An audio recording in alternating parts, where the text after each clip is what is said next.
सब, मैं रीना फिर आज आपके सामने एक वीडियो के साथ आई हूँ। जैसे कि आप सब समझते हैं या जान भी रहे हैं कि मैं आपको अभी अर्थमेटिक प्रोग्रेशन के बारे में कुछ समझा रही हूँ और पिछले दिनों से हमारा इन्हीं टॉपिक पे ही चल रहा है। हमारा कुछ वीडियो मैं बना रही हूँ। एक्चुअली में क्या है कि इसमें कुछ इंपॉर्टेंट टॉपिक है और ये इतना छोटा चैप्टर तो है नहीं कि मैं आपको इजीली समझा दूं, लेकिन इसे एक्सप्लेन करके मुझे समझाना पड़ रहा है, तो इसीलिए मैं आज आपको फिर इसके कुछ क्वेश्चंस के साथ आई हूँ। जैसे हमारी अर्थमेटिक प्रोग्रेशन है, प्रोग्रेशन जिसमें क्या है Sn इज इक्वल टू में दिया गया n/2 a plus l। Sn क्या होता है? Sn हमारा होता है सम मतलब योग, यानी कि जो अगर हमारा कोई भी अगर सीरीज दिया गया है उसके अंदर हमें टोटल हमें बताना पड़े तो हम इसके लिए Sn का फॉर्मूला लगाते हैं।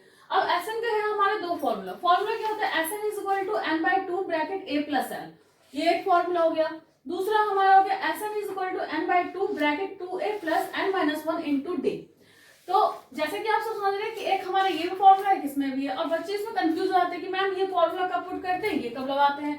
तो मैं आपको बता दूं, जिसमें हमें लास्ट टर्म दिया जाता है, लास्ट टर्म जैसे मैंने आपको पीछे ही बताया an क्या होता है, उसे हम लास्ट टर्म भी कहते हैं। जो हमें लास्ट टर्म गिवन होता है तो हम ये वाला फॉर्मूला लगाएंगे, और अगर हमें लास्ट टर्म नहीं दिया गया, सिर्फ आपको जैसे a की वैल्यू, d की वैल्यू और नंबर पता है और उसमें आपको Sn पूछा जाए तो आप किसका फॉर्मूला लगाएंगे? ये वाला सेकंड वाला फॉर्मूला आप लगाएंगे। ठीक है, तो अब जैसे कि हमारे पास क्वेश्चन है, क्वेश्चन क्या है कि फाइंड द सम। इसमें भी आपको क्या है? सम फाइंड करना है। सम फाइंड करने के लिए जैसे कि आपको हमें क्या सीरीज क्या दिया गया है?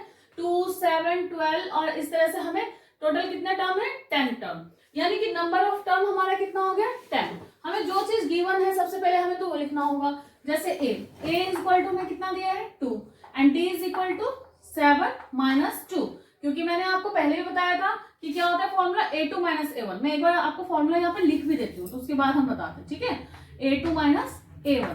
तो अब हम क्या करेंगे? a2 की वैल्यू क्या है? 7 माइनस 2 इज इक्वल टू कितना हो गया? 5। तो d की वैल्यू हमारी कितनी निकल के आ गई? 5। अब जो हमारे टर्म है, कितने टर्म है? टर्म जो दिया होता है उसका मतलब वो हमें नंबर यानी n दिया गया है, तो n इज इक्वल टू हमें कितना गिवन है?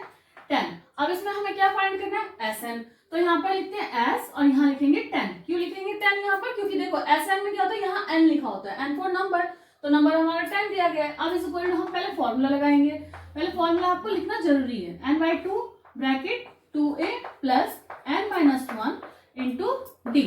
अब इसकी जगह वैल्यू रखो, नंबर कितना दिया गया है? 10/2 होगा, और यहाँ पर 2a की वैल्यू कितना दिया गया है? 2, तो इंटू में हम 2 कर देते हैं, फिर प्लस n-1, इसका मतलब 10 माइनस 1, और d की वैल्यू कितना गिवन है हमें?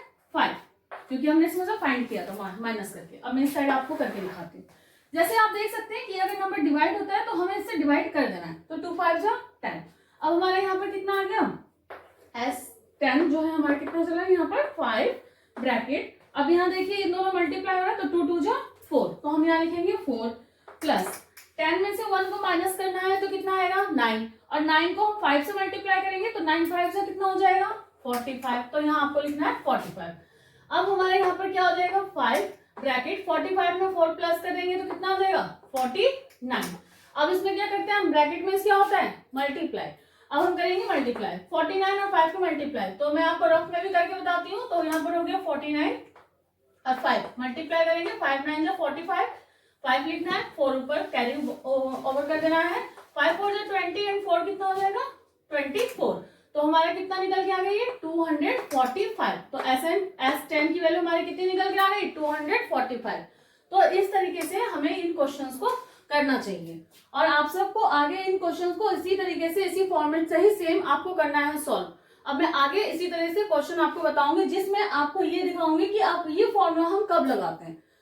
ठीक, हाँ, तो जैसे कि मैंने आपको बताया कि अब मैं नेक्स्ट क्वेश्चन आपको बताऊंगी और उसमें मैं इस फॉर्मूले को यूज करके बताऊंगी कि कैसे हम इसे करते हैं। तो जैसे कि आपसे कोई क्वेश्चन दिया गया है, क्वेश्चन में है कि हमें इस क्वेश्चन में से 7 प्लस 10 1/2 दिया गया है, प्लस 14 और ये डैश डैश करके हमें प्लस 84 दिया गया है। अब आप मुझे ये बताइए कि ये n दिया गया है या फिर an दिया गया है। तो मैं आपको बता दूं, अगर यहाँ पर टर्म, अगर उसके साथ टर्म लिखा होता तो ये हमारा क्या होता? n, यानी नंबर होता। अब टर्म तो नहीं है तो ये हमारा क्या दिया गया? an। तो अब हमें यहाँ पर सबसे पहले लिखना है कि क्या हमें गिवन है, तो हम यहाँ पर लिखेंगे a इज इक्वल टू कितना है? 7। d निकालने का फॉर्मूला पहले हम लिखेंगे a2 माइनस a1। अब a2 की वैल्यू कितनी है हमारी? 10 1/2 यहाँ पर दिया गया है 10 1/2। तो अब यहाँ पर करेंगे -a1, हमें कितना दिया गया 7। तो सबसे पहले मिक्स फ्रैक्शन में जो लिखा हुआ है इसे हमें सिंपल में कन्वर्ट करना है। तो सिंपल में कैसे करेंगे, तो इस नंबर की हम इससे मल्टीप्लाई करेंगे, 2 10 10, 10 में 1 प्लस करेंगे हम, सॉरी 2 10 20 एंड 20 में 1 प्लस करेंगे तो कितना हो जाएगा 21/2 -7 अपॉन 1 ऐड करते हैं।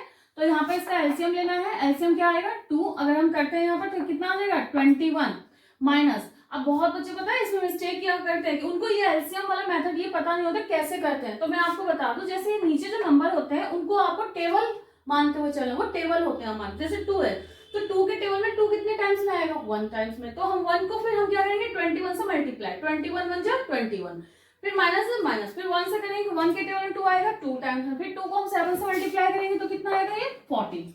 अब इसे माइनस करना है, 21 में से 14 माइनस करेंगे तो कितना आ जाएगा 7/2।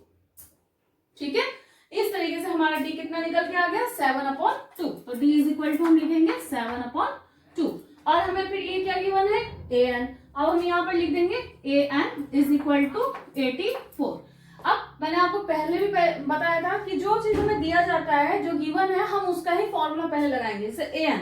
अब an का फॉर्मूला हम लगाएंगे तो an इज इक्वल टू क्या बताया था मैंने आपको a plus n-1 into D.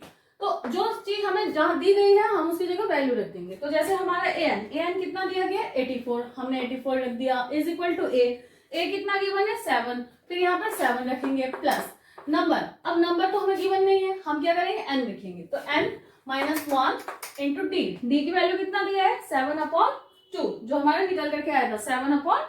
तो यहाँ पर रखेंगे हम 7/2। अब यहाँ पर 84 दिया गया है, फिर इज इक्वल टू यहाँ 7 प्लस यहाँ अगर हम मल्टीप्लाई करते हैं तो क्या हो जाएगा ये 7n/2 हो जाएगा, माइनस 7 में कितना हो जाएगा 2 हो जाएगा। इस तरीके से कर सकते हैं। अब उसके बाद आप ये भी कर सकते हो, जैसे 7 है, 7 को हम इस टाइप भी लेके जा सकते हैं और यहाँ पर करेंगे, नहीं तो आप 1 भी लेट कर लो। यहाँ पर 84 इज इक्वल टू यहाँ एलसीएम लेंगे, फिर कितना आ जाएगा ये 2 आ गया एलसीएम। तो यहाँ पर कितना लिखेंगे हम 14, क्योंकि 1 के टेबल में आएगा 2 बार में 2 को 7 से करेंगे 14। यहाँ फिर क्या आएगा 7n, फिर माइनस इसी तरीके से प्रोसेस करना है। यहाँ पर यहाँ कितना आएगा 7। अब यहाँ पर कितना क्या करेंगे हम 84, यहाँ 1 लेट करके क्रॉस कर लेंगे, 84 यहाँ पर 2 से मल्टीप्लाई कर देंगे, इज इक्वल टू 14 में से 7 माइनस करेंगे कितना आएगा 7 प्लस हो गया 7n। अब यहाँ पर क्या करना है हमें 84 में 2 से पहले मल्टीप्लाई करना है, 84 में 2 से मल्टीप्लाई करेंगे कितना हो जाएगा 2 4 जा 8 एंड 2 8 जा 16, 168 आ गया। तो यहाँ पर लिख देंगे 168। फिर यहाँ 7 देखो बिना n की वैल्यू है तो हम उसको इस साइड लेकर के आएंगे, ठीक है। तो ये प्लस का इंटीजर इस साइड, तो ये माइनस का हो जाएगा, इज इक्वल टू 7n। अब इसमें से हम 7 माइनस करेंगे तो 8 में 7 माइनस 1 6 1, तो कितना आ गया हमारा 161 इज इक्वल टू 7n। अब n की वैल्यू फाइंड करना है तो n के साथ जो नंबर है उसे हम क्या करेंगे, जो सामने वाला नंबर होता है उसे हम उसके नीचे लिखते हैं, क्योंकि जो वैल्यू में फाइंड करना है n की वैल्यू में फाइंड करना है 7 नीचे आ जाएगा, इज इक्वल टू हो गया n। अब 161 लिख करके 7 से हम डिवाइड करेंगे, तो 7 2 जा 14, 6 में से 4 माइनस करेंगे 2 1, 7 3 जा 21, ठीक है। तो 23 आ गया। तो हम यहाँ पर डिवाइड करेंगे तो कितना आ गया 23। तो n की वैल्यू हमारी कितनी निकल के आ गई 23। अब मैं आगे आपको सॉल्व करके दिखाती हूँ। तो फिर अब आप देखिए, अब हमारे पास क्या क्या चीजें हो गई। तो हमारे पास a हमारा दिया था, d भी हमारा 7/2 था, है ना, ये हमने फाइंड कर लिया था। an is equal to 84 and n की वैल्यू हमने फाइंड कर लिया 23। अब हम कौन सा फॉर्मूला लगाएंगे इसमें, क्योंकि हमें an यानी कि लास्ट टर्म, an को हम लास्ट टर्म कहते हैं, लास्ट टर्म गिवन है तो हम ये फॉर्मूला लगाएंगे। तो इसमें फॉर्मूला क्या होता है Sn का, Sn is equal to n/2 bracket a plus l। अब यहाँ करना है नंबर कितना आया हमारा टर्म इसमें 23 इज इक्वल टू यहाँ पर रखना है 23/2, फिर यहाँ a प्लस l, a की वैल्यू हमें कितना दिया है 7 प्लस लास्ट टर्म कितना है हमारा 84। अब इसे क्या करेंगे हम 23/2 और इसे करना है प्लस, तो प्लस करेंगे हम कितना हो जाएगा 84 और 7, यहाँ पर 84 और 7 को प्लस करें, जल्दी बताओ 91 हो गया ये। तो ये कितना हो जाएगा 91, यहाँ पर 91। अब 2 से देखो, 2 से ना 23 डिवाइड होगा ना 91 डिवाइड होगा। अब हम क्या करेंगे यहाँ पर इन दोनों की करेंगे मल्टीप्लाई, तो 23 और 91 की करो मल्टीप्लाई, तो 1 3 से 3। मेरे साथ साथ आपको भी करना है, करते रहोगे तभी तो पता चलेगा ना। 1 3 जा 3, 1 2 जा 2, 9 को 3 से करना है, 9 3 जा 27, 7 आएगा यहाँ, 2 कैरी ओवर करना है, 9 2 जा 18 और 2 कितना हो जाएगा 20। तो हमारा कितना आ गया ये 2093 अपॉन कितना था नीचे 2, तो हम यहाँ पर 2 लिख सकते हैं। अब बहुत बच्चे ऐसे होते हैं जिनको मिक्स फ्रैक्शन निकालना नहीं आता है। मिक्स फ्रैक्शन के मैं आपको बता दूं, अगर आपको आता है तो आप इसे आगे करो सॉल्व, नहीं आता है तो आप यहाँ भी सॉल्व छोड़ सकते हो। अगर करना है तो मैं आपको वो तरीका भी बताती हूँ कैसे करते हो। 2093 अगर इसे हम 2 से डिवाइड करेंगे तो 2 1 जा 2 हो गया, डिवाइड हो गया, 0 तो आ रहा, 0 2 के टेबल में नहीं आएगा तो यहाँ 0 लगा के, फिर हम इससे छोटा भी नहीं होता है इसलिए हम 0 लगा के दूसरे नंबर उतारते हैं इसके साथ। तो 2 4 जा हो गया 8, 9 में से 8 माइनस करेंगे 1, फिर 3 आ गया, 2 6 जा 12, 3 में से 2 माइनस किया 1। अब इसे मिक्स फ्रैक्शन में लिखना है। मिक्स फ्रैक्शन का मैं तरीका आप सबको सिखा दूं, जैसे इसके नीचे डिनोमिनेटर में क्या है 2 है, तो यहाँ पर 2 जैसे लिखा है वैसे ही आपको रख देना है। यानी कि जैसे हमारे यहाँ 2 है तो यहाँ पर 2 हमने लिख दिया, अब उसके रिमाइंडर इसका क्या है 1। जो रिमाइंडर सबसे नीचे होता है उसे हमें सबसे ऊपर वाले लिखना है। और यहाँ पर हमारा क्या दिया है क्वेश्चन, यहाँ पर 104, तो यहाँ पर लिख देना 1046 आ गया था। तो हमारा S23 इज इक्वल टू इतना आंसर। तो आंसर आप यहाँ भी छोड़ सकते हैं और आंसर आप यहाँ भी लिख के छोड़ सकते हो, तो कोई गलती नहीं होगी, लेकिन आपको आना चाहिए मिक्स फ्रैक्शन में निकालने के लिए। सो आई होप कि आप सबको मेरी एक्सप्लेनेशन सही लगा होगा और आप सब मेरे साथ साथ सॉल्व भी कर रहे होंगे। अगर किसी को प्रॉब्लम आ रहा है, अगर समझ नहीं आ रहा है, तो आप मुझे कमेंट बॉक्स में कमेंट करके भी पूछ सकते हैं। So thank you so much for watching my video. If you like my video, you can comment me and share, like, subscribe.